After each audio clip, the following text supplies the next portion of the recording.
Fala, meus queridos e minhas queridas, tudo bem com vocês?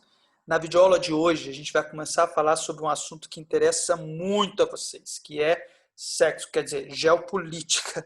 Vamos falar sobre geopolítica. Não adianta, geopolítica é um assunto que todo mundo gosta, é um assunto que vocês, alunos, se amarram, e eu também gosto muito de geopolítica.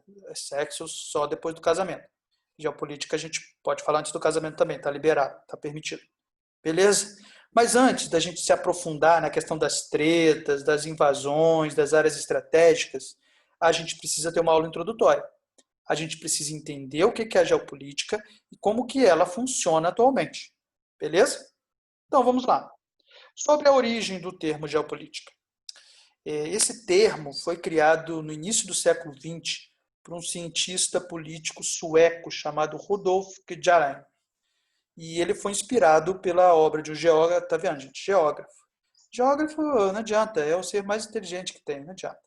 Um geógrafo alemão chamado Friedrich Hatzel, que na sua obra Geografia Política, lá do final do século XIX, ele falava o seguinte: os países que desejam conquistar a hegemonia mundial precisam conhecer a geografia dos outros países. Tá?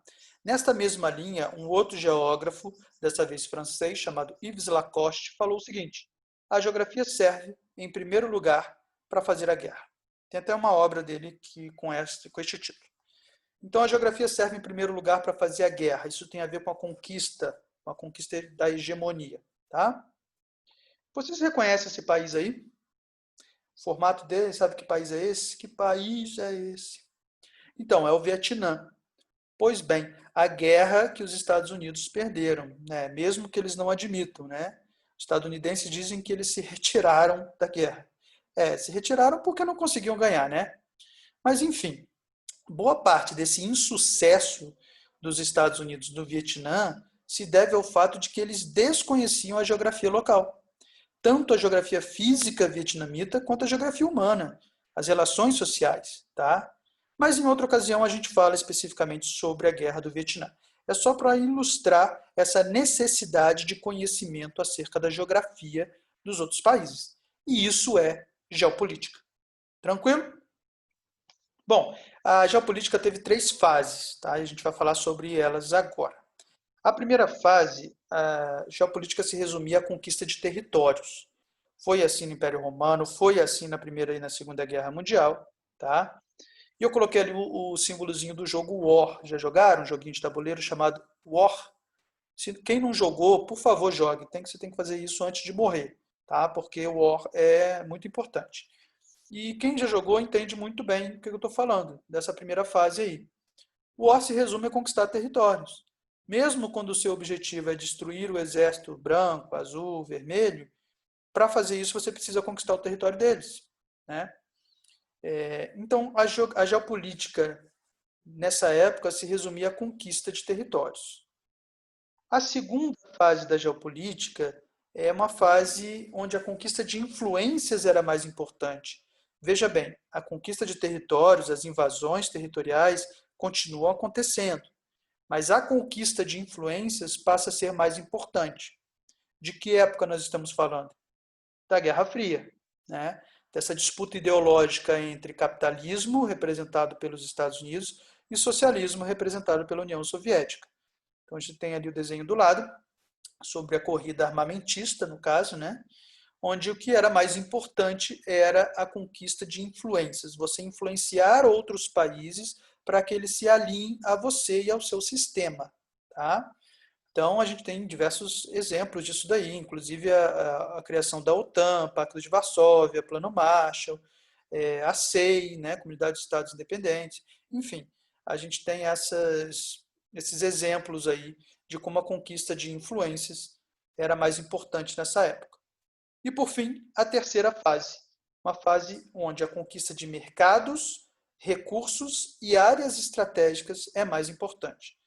E aí você tem esse jogo aí, que eu não sei bem que jogo que é, né? Meu irmão é que joga esses troços aí, mas eu sei que envolve recursos, né?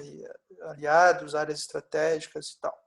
Eu não sei, gente, que jogo que é esse aí. Eu sou velho, sou da época do Metal Gear no PlayStation 1, tá? Vamos lá, vamos falar dessa atual fase da geopolítica, tá? Mais uma vez, conquista de território, conquista de influência continua existindo. Mas hoje o que predomina na geopolítica mundial é a conquista de mercados, recursos e áreas estratégicas. Então vamos começar falando da conquista de mercados. Vocês se lembram das empresas transnacionais do processo chamado de relocação industrial? Nós já estudamos isso lá na aula de globalização. Esse desenho que tem ali embaixo cai direto em prova, direto. Representa a produção do avião da Boeing, né? Perdão, o avião da Boeing. Se vocês repararem, cada parte do avião é fabricada em um país diferente, de acordo com a tecnologia disponível nesse país, de acordo com os impostos, com a matéria-prima, enfim, vários fatores aí influenciam que a Boeing leve a produção desse pedaço da aeronave para esse país. Mas o fato é, esse produto é produzido em vários países diferentes. Então, a produção de uma única mercadoria perpassa por várias nações. Daí você chamar de empresa transnacional, porque passa por várias nações, vários países. Tá? E esse fenômeno geral é conhecido como relocação industrial, quando a indústria ela sai dos países centrais, desenvolvidos, e procura se instalar em países periféricos ou semiperiféricos, menos desenvolvidos, e que têm mais vantagens locacionais, aumentam ali o lucro da empresa porque ela vai ter um custo de produção menor. A gente já falou sobre isso tudo na aula de globalização. Se você não se lembra, dá uma olhadinha lá para você relembrar. A nova divisão internacional do trabalho também é importante, né? Você tem essa charge aí que representa uma regionalização que não é mais tão usual, mas que a gente precisa falar, né? Você fala em países do norte e países do sul, para se referir respectivamente a países desenvolvidos e a países em desenvolvimento. Então, os países que estariam no hemisfério norte seriam os países desenvolvidos, mais industrializados, portanto, produtores de tecnologia, representados por esse camarada aqui, ó, tá? Já os países do hemisfério sul do globo seriam os países menos industrializados, menos desenvolvidos, portanto, fornecedores de matéria-prima para estes daqui. Tá? Nós já vimos também que essa regionalização mundial ela não obedece ali à divisão exata dos hemisférios, né? Ou seja, o que separa em hemisfério norte e hemisfério sul não é a linha do Equador nessa regionalização. Tá? Até por isso não é uma regionalização muito usada hoje em dia. Tá? Mas o fato é, ela representa muito bem essa nova divisão internacional do trabalho. Alguns países são fornecedores de matéria-prima, de mão de obra barata, outros países são fornecedores de produtos industrializados, de tecnologia e de investimentos. Tá? Outra coisa que caracteriza essa conquista de mercados são os blocos econômicos. Né? Dentro desse contexto de multilateralismo, que inclusive está em xeque, está sendo questionado atualmente, né? Esse questionamento é liderado pelos Estados Unidos do Donald Trump, né? Vai ter eleição esse ano, 2020, tem eleição lá nos Estados Unidos, o cenário geopolítico mundial pode ser alterado. Vamos aguardar a eleição estadunidense em novembro de 2020.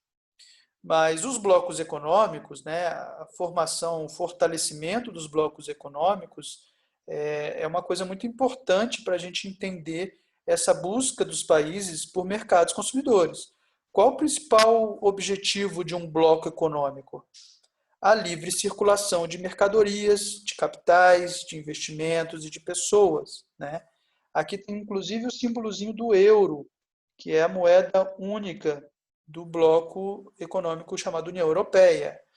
Então, se o objetivo de um bloco econômico é a livre circulação de mercadorias, você amplia o mercado consumidor, você amplia o seu raio de atuação. Né? Então, isso é muito importante, isso daqui caracteriza a busca por novos mercados. Tá? Basicamente, a gente está falando do processo de globalização. Conforme a globalização avança, né, novos mercados vão sendo conquistados e ampliados. Beleza? Vamos falar agora de recursos, busca por recursos. No século XIX, o principal recurso era esse daí. O que é isso daí? Carvão, carvão mineral. Século XIX, primeira revolução industrial, século XVIII e XIX. Na primeira revolução industrial, você tem o carvão como base da matriz energética mundial. né? Isso inspirou, inclusive, algumas disputas territoriais. Olha ela aí aparecendo, né? O Japão invadiu a China por busca de jazidas de carvão. Lá na região da francesa, lá de Alsácia e Lorena, também teve invasões e buscas por jazidas minerais, tá? Depois, já na segunda revolução industrial, o petróleo substitui o carvão como base da matriz energética mundial. Já falamos disso também na aula sobre energia, fonte de energia, né? O carvão, o petróleo, ele tem um poder calorífico muito maior do que o carvão. O petróleo, ele é líquido, então é mais fácil de transportar. O petróleo tem vários subprodutos, né? Como plástico, parafina, querosene, fertilizante, por aí vai. Então ele acabou tomando o lugar do carvão como base da matriz energética mundial. E aí eu não preciso nem dizer, né, que o petróleo ele inspira muitas intervenções políticas mundo afora. Daqui a pouquinho a gente fala disso. Tá? E tem aí a água. Sim, alguns cientistas dizem que este será o recurso que motivará a Terceira Guerra Mundial, a conquista de água. Tá? Bom, daqui a pouco a gente fala um pouco mais sobre isso. Especificamente sobre o petróleo, que é a principal commodity mundial atualmente, né, e a base da matriz energética mundial, o que é importante na questão da conquista desse recurso? É você manter as suas reservas, né, ou as reservas que você tem disponível para garantir o abastecimento e também desestabilizar outros países que têm grandes reservas de petróleo. Aí é que está. Olha como é o jogo de xadrez da geopolítica. Não basta apenas você garantir o seu abastecimento tendo reservas próprias. Você tem que desestabilizar outros países, né? Essa é a lógica estadunidense, por exemplo. Tá? Uma coisa importante, a OPEP, Organização dos Países Exportadores de Petróleo, comandada aí pela Arábia Saudita. O que é a OPEP? Um grupo de países que são exportadores de petróleo, claro, tem grandes reservas, que esse grupo, esses países se reuniram para tentar controlar o preço de petróleo em escala mundial. Né? E tem realmente essa função, eles controlam o valor do barril do petróleo. Tá?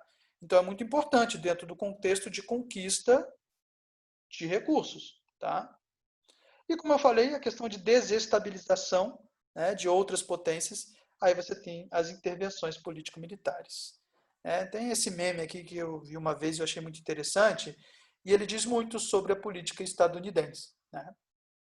Quando seu carro está vazando óleo, já vai lá fincar uma bandeirinha, falar que está promovendo a democracia naquele país, que é um país que tem uma ditadura cruel e sanguinária, que está produzindo arma de destruição em massa, que está matando a sua própria população, então nós temos que intervir. Né?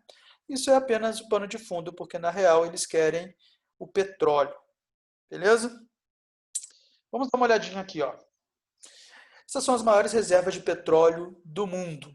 Né? O país, isoladamente, que mais tem petróleo é a Venezuela.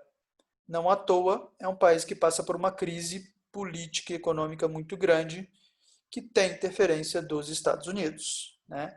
A Arábia Saudita não tem interferência dos Estados Unidos, mas também é aliada. Né? Os Estados Unidos são aliados lá do Reino do Saúde desde sempre. Inclusive, mas daqui a pouquinho a gente fala sobre isso. Mas outros países do Oriente Médio, que o Oriente Médio é a região que mais tem petróleo no mundo. Né? Vários países já sofreram ou sofrem com intervenções diretas ou indiretas dos Estados Unidos. O Irã, o Iraque, o Kuwait, também você tem ali na região africana da Líbia, da Nigéria. Tá? Então você tem aí essa política externa, essa geopolítica estadunidense, sendo importante para desestabilizar países que são grandes produtores de petróleo. Tá?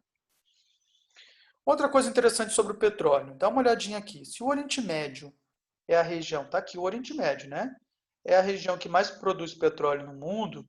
Atualmente, o petróleo sai do Oriente Médio pelo Golfo Pérsico aqui, passa por alguns estreitos, daqui a pouco a gente vai falar disso. Né? E você tem duas rotas possíveis. Ou entra aqui no Mar Vermelho, passa pelo Canal de Suez, passa pelo Mediterrâneo, Estreito de Gibraltar e vem para a Europa e para os Estados Unidos, né? Não tem a seta aqui, mas é um caminho possível. Ou então vem aqui pelo sul da África, aqui no Cabo da Boa Esperança, e vai para a América e para a Europa, né? Isso tem diversos problemas. Essas rotas, além de serem longas, elas trazem diversos problemas, inclusive os piratas somálios que tem aqui. Mas daqui a pouco a gente fala disso. Agora dá uma olhadinha aqui, né? Um mapa do Oriente Médio ampliado. O petróleo escoado aqui sai de uma maneira muito mais simples por aqui, pela Síria, né? Daí a gente entende um pouco o que está acontecendo na Síria, a guerra civil síria e o interesse não só dos Estados Unidos, mas do Ocidente como um todo na guerra civil síria, tá? Então não se iludam, gente, não é uma busca por democracia, livrar a população daquele ditador cruel e sanguinário, né? O interesse é sempre o petróleo, não tem jeito. Dá para a gente falar aqui, por exemplo, na década de 90, quando o Iraque de Saddam Hussein invadiu o Kuwait, né? E o Kuwait sempre foi um exportador de petróleo a preços muito baixos para os Estados Unidos.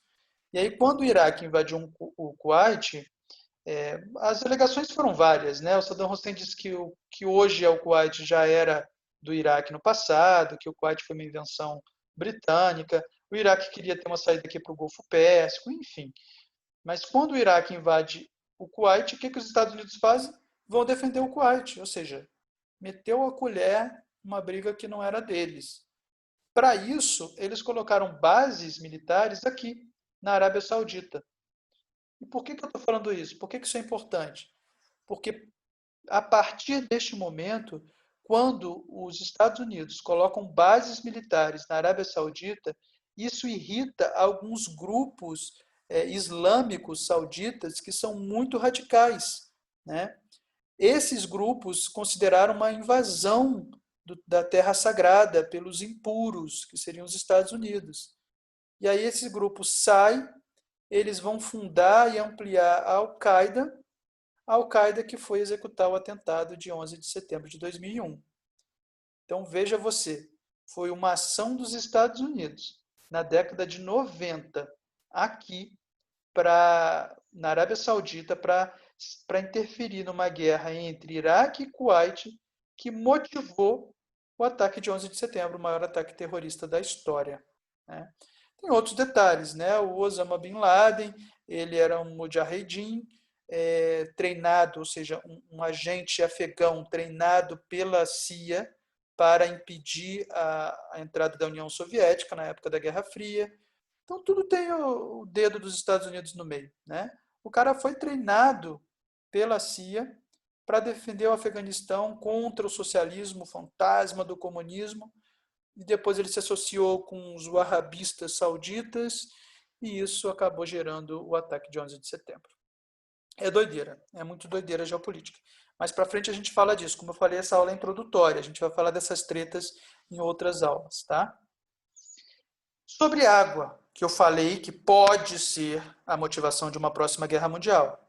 Você tem aí a distribuição de água no mundo, o que está, a coluna preta é a população e a coluna azul é a disponibilidade de água. Então você tem aqui, ó, Europa, Ásia e África com quadro de estresse hídrico, né? Onde você tem uma população superior à disponibilidade de água. Isso é importante. Mais importante ainda é isso daqui, ó. Na América do Sul, a gente tem uma diferença muito grande de disponibilidade de água e população. Ou seja, se houver uma guerra pela água, a América do Sul vai ser o principal alvo, né? E especificamente o Brasil, né? O Brasil tem cerca de 12% da água doce superficial do mundo. Enfim, será que o nosso exército aguenta? Vamos lá. Ainda sobre petróleo, perdão, sobre a água, você tem já alguns conflitos que já existem pela questão da água, né? Mundo afora. Você tem ali as colinas de Golã, entre Israel e Palestina e Cisjordânia. Então você tem um conflito ali importante, que não está sendo mostrado aqui no mapa. Não, na verdade está aqui, ó, Rio Jordão, 11, tá? Mas você tem outros conflitos, tá? Inclusive um bem recente, que é esse 7 aqui, a área do Rio Nilo, a Etiópia construindo barragens de energia no Rio Nilo, e isso prejudica o abastecimento do Egito, do Sudão também. Tem toda uma treta ali envolvendo esses países, tá? Você tem outros aí, aqui na Índia, o conflito, né, pela bacia do rio Indo, um rio importante no Paquistão. Tem também o rio Ganges, que é um rio importante para a Índia. Tá? Você pode dar uma olhada aí, uma conferida em outros locais do mundo que tem conflitos envolvendo água. Obviamente, a maior parte deles aqui está na África, né? Já que aqui a gente está falando do deserto do Saara, uma área que o abastecimento de água é realmente um ponto sensível. Bom, vamos falar agora das áreas estratégicas, né? Se a fase atual da geopolítica envolve conquista de mercados, recursos, envolve, obviamente, áreas estratégicas. Áreas estratégicas que têm a ver com acesso a mercados e recursos. Então, vamos ver quais são essas áreas estratégicas. Estreitos, que são passagens apertadas ou estreitas, passagens marítimas estreitas entre duas porções de terra. Canais, que é a mesma coisa, só que é construído pelo ser humano, e áreas por onde passam gasodutos, oleodutos e minerodutos também. Tá? Tá aqui, ó, os principais estreitos e canais do mundo. Tá? Então, aqui a gente vai falar especificamente sobre essa área aqui também, que é importante. Vamos lá. Tá aqui, ó. Mais uma vez, Oriente Médio, como nós sabemos, uma área produtora de petróleo, e aí você tem alguns estreitos que são muito importantes, como este daqui, que é o Estreito de Hormuz, que é controlado por este país aqui, que é o Irã. Tá? Inclusive, para quem se lembra, no começo desse ano, 2020, quase rolou uma treta lá, uma guerra entre Estados Unidos e Irã, né? Justamente envolvendo o escoamento de petróleo pelo Golfo Pérsico. Tá? Outro estreito importante aqui é o de Bab el-Mandeb, tá? Aqui entre o Iêmen e a Etiópia, se não me engano. Aqui o canal de Suez, controlado pelo Egito. Tá? Você tem o canal também de Bósforo e Dardanelos, aqui no Mar Negro, passando pela Turquia aqui até o Mar Mediterrâneo. São canais importantes, são rotas importantes de escoamento de petróleo. Tá? E aqui na região, no sudeste da Ásia e Oceania, né, que você tem o Estreito de Malaca, faz a passagem do Oceano Índico para o Oceano Pacífico. Então, é um dos canais mais movimentados do mundo, dos estreitos mais movimentados do mundo, tá? O Estreito de Malaca. Então, navios mercantis passam por ali. Isso, inclusive, dá a riqueza que Singapura tem. Né? É um país de uma cidade, são muito, muito ricos. A questão dos gasodutos, oleodutos e minerodutos. Esses daqui são os principais gasodutos que saem da Rússia, que é a maior produtora de gás natural do mundo, e abastece a Europa. Boa parte da matriz energética europeia é baseada na produção de gás, né? No consumo de gás natural. Inclusive o aquecimento das casas, aquecimento residencial durante o inverno europeu é feito com gás natural. E por que isso é importante? Porque vários desses gasodutos passam. Primeiro que a relação com a Rússia tem que ser importante, né? Porque a Rússia é a fornecedora desse gás. Então a Europa precisa manter uma boa relação com a Rússia, né? E segundo, porque boa parte desses gasodutos passam por países que são ex-repúblicas soviéticas, né? Bielorrússia, Ucrânia, Moldávia e por aí vai. Inclusive tem um documentário, eu acho que ele ainda está disponível na Netflix, chamado Winter on Fire. Tá? Winter on Fire. Fala sobre a crise da Ucrânia, que gerou inclusive a anexação da Crimeia aqui, ó, pela Rússia recentemente, tá? 2018, acho que foi isso. Mas aqui a crise de 2014, 2015. Então vale a pena dar uma olhada lá nesse documentário. Tá? Então, a situação de crise política e econômica nessas ex-repúblicas soviéticas tem motivado os países europeus e a União Europeia a investir nesses gasodutos que passam pelo oceano, inclusive um que está dando a volta aqui, tá? Porque aí você tira o perigo, o risco né, que um conflito armado nesses países pode representar, né, de interrupção no fornecimento de gás natural para a Europa. Então, isso é muito importante do ponto de vista geopolítico. Tá? Eu peguei aqui o exemplo europeu, mas a gente tem, mundo afora, gasodutos, oleodutos e minerodutos sendo áreas estratégicas. Tá? E é isso. Por hoje é só. A aula introdutória sobre geopolítica foi essa. Nas próximas videoaulas, a gente vai falar especificamente sobre as tretas, tá? Começando lá pelo Oriente Médio, claro. O Oriente Médio é um barril de pólvora ou um barril de petróleo, mas a gente vai falar com calma de algumas dessas tretas aí. Beleza, gente? Qualquer dúvida, deixa aqui nos comentários, me procurem nas redes sociais. E é isso, bons estudos e até a próxima.